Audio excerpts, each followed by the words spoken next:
વડાપ્રધાન નરેન્દ્ર મોદીના 12 વર્ષ પૂર્ણ થતાં સિહોરના મુક્તેશ્વર મહાદેવ મંદિરે મહાઆરતી, ભાજપના આગેવાનોની ઉપસ્થિતિ।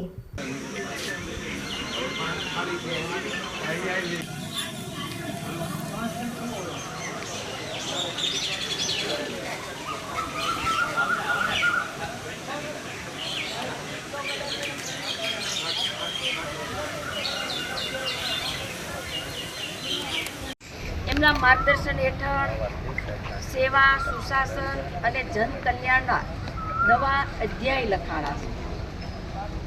મોદી સાહેબના નેતૃત્વની અંદર ભારતે જે વિકાસની ગતિ પકડી છે, સ્પીડ અને સ્કેલ, સ્પીડથી પણ એટલા વિકાસના કાર્યો થયા છે અને સ્કેલ એટલે કે મોટા મોટા વિકાસના કામો થયા છે। મોદી સાહેબના આ 12 વર્ષના સુશાસનની ઉજવણી કરવાનું ભારતીય જનતા પાર્ટીએ નક્કી કર્યું।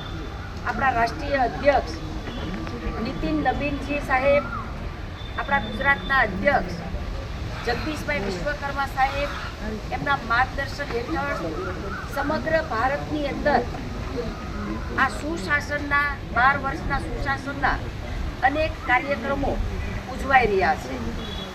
સ્વચ્છતા અભિયાન, એક પેડ માં કે નામ, વૃક્ષારોપણો, વિકાસ, પથયાત્રાઓ, જનસંપર્ક અને આજે મહાઆરતી।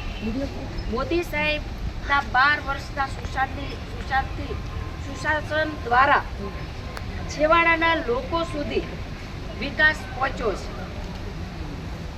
મોદી સાહેબના નેતૃત્વની અંદર યુવાન, કિસાન, મહિલા, ખેડૂત બધાના જીવનમાં એક પરિવર્તન આવ્યું છે। એમની આવકમાં વધારો થયો છે। યુવાઓને એક પ્લેટફોર્મ મળી રહ્યું છે। સેલ્ફ હેલ્પ ગ્રુપની મહિલાઓ દ્વારા બહેનો પણ કાંઈક ને કાંઈક ઘરના ખૂણામાં પોતાની સ્કિલ પ્રમાણે એક કાંઈક કામ કરીને કમાઈ રહી છે। ખેડૂતોના અનેક કલ્યાણકારી યોજના દ્વારા ખેડૂતો તેની આવકમાં વધારો થયો છે। MSPમાં સતત ભાવ વધારો કરી અને એના ઉત્પાદનની કિંમત એમને મળે એ પ્રકારે સરકારે સુશાસનની વ્યવસ્થા ગોઠવાણી છે। વર્ષે 6,000નો હપ્તો, કોઈ વચેટિયા નહીં, કોઈ એજન્ટ નહીં, સીધા એના ખાતામાં પડે એ પ્રકારે આજે મોદી સાહેબ શાસન કરી રહ્યા છે। ત્યારે મોદી સાહેબને વધારે એટલે શિહોરમાં પણ એક કેમ્પ આવશે, જેને આપણે દિવ્યાંગોના કેમ્પ દિવ્યાંગોના આજે આ વિધાનસભામાં આપણે કેમ્પ કર્યા અને 4 કરોડની સહાય અપાઈ। એવી રીતે 60 વર્ષથી ઉપરના જેના ફોર્મ ભર્યા છે એને એની જીવન જરૂરિયાતની વસ્તુઓ પ્રમાણે એને વસ્તુ મળશે અને લગભગ 8 કરોડ વસ્તુઓ આપણા 60 વર્ષથી ઉપરના લોકોને એ મળવાની છે। તમારા બધાના સહકારથી આપણે કેમ્પ કર્યા, બધાને ઘરેથી લઈ આવ્યા, એસેસમેન્ટ કરાવ્યું કરી શકે એવી આપણી પણ એમને ઊર્જા મળે। લોકોએ મોદી સાહેબના શાસન ઉપર ભરોસો કર્યો છે। મોદી સાહેબના શાસનમાં લોકોને વિશ્વાસ છે અને ભારતીય જનતા પાર્ટી એક એવી પાર્ટી છે કે નાનામાં નાના કાર્યકર્તાને મોટામાં મોટી જવાબદારી આપે। મારી જેવા સામાન્ય કાર્યકર્તાને કોઈ પરિવારવાદ નહીં, કોઈ ભલામણ નહીં, સામાન્ય કાર્યકર્તાને ઘણીવાર આપણને અચંબો લાગે એવા કાર્યકર્તાને પ્રમુખ બનાવી દે, એવા કાર્યકરોને કારોબારી ચેરમેન બનાવી દે, એવા કાર્યકરોને સાંસદ, ધારાસભ્ય બનાવે એ માત્ર ને માત્ર ભારતીય જનતા પાર્ટીમાં છે। ત્યારે આજે મુક્તેશ્વરમાં સૌ ભારતીય જનતા પાર્ટીના કાર્યકર્તા, પદાધિકારીઓ બધા મળીને આજે ભગવાન મુક્તેશ્વર મંદિરે આપણે સૌ આરતી કરવાના છીએ।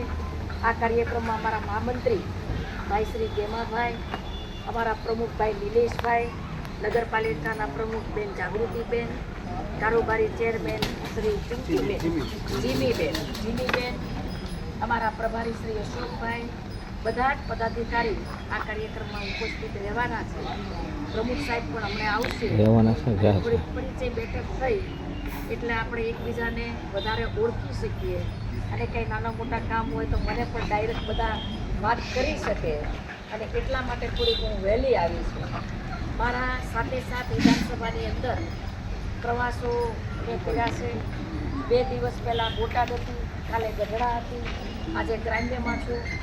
પૂર્વ અને પશ્ચિમ વિધાનસભામાં પણ મારો કાર્યક્રમ છે અને તળાજા વિધાનસભામાં પણ સ્વચ્છતા, એક પેડ માં કે નામ, વિકાસ પથયાત્રા, સંવાદ સંમેલન, આ અનેક કાર્યક્રમો દ્વારા ભારતીય જનતા પાર્ટી 12 વર્ષનું સુશાસન મોદી સાહેબના નેતૃત્વમાં સુવર્ણ અક્ષરે લખાય એ પ્રકારનું ઉજવી રહ્યા છે.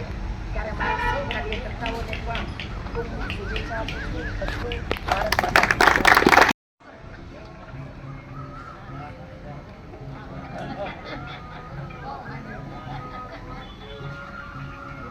હવે આપણે બધા હળવા મૂળમાં વાતો કરો.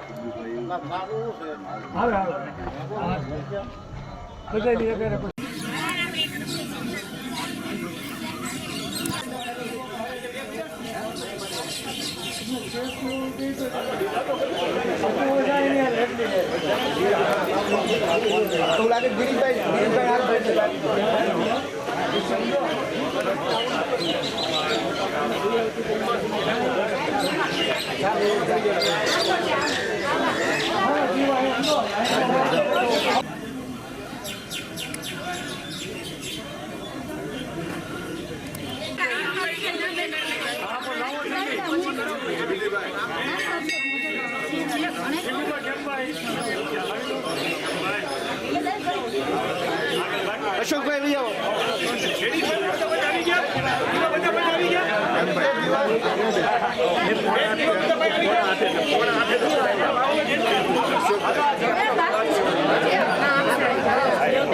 એ વિજય આ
जय जय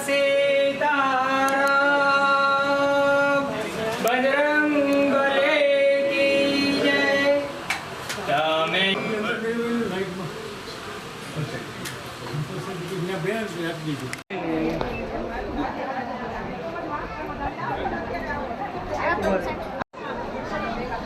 આજે ભારતીય જનતા પાર્ટી દ્વારા સિહોર મુકામે નરેન્દ્રભાઈએ જે દિલ્હીની અંદર એટલે કે સમગ્ર રાષ્ટ્રમાં 4399 દિવસ સૌથી વધારે વડાપ્રધાન રહેવાનો જે ઇતિહાસ રચ્યો છે તેના સુખદ પ્રસંગની અંદર આજે નરેન્દ્રભાઈના દીર્ઘ આયુષ્ય માટે અહીંયા મહાઆરતીનું આયોજન કરવામાં આવ્યું હતું. આ આરતીની અંદર ઉપસ્થિત અમારા સન્માનનીય કેન્દ્રના મિનિસ્ટર નીમુબેન બાંભણિયા પણ ઉપસ્થિત રહ્યા હતા અને સાથે સાથે સિહોર શહેર તાલુકાના કાર્યકર્તાઓ મોટી સંખ્યાની અંદર આમાં જોડાયા હતા અને સમગ્ર વાતાવરણ એક ભક્તિમય બને, લોકોની અંદર એક સારી નરેન્દ્રભાઈના જે કામો છે એની સુવાત લોકો સુધી વધારે જાય એ બાબતની અંદર આજે અમે કાર્યકર્તાને વાત પણ કરવાના છીએ અને ફરીવાર નરેન્દ્રભાઈ દીર્ઘ આયુષ્ય માટે આજે મહાઆરતીનો કાર્યક્રમ કર્યો.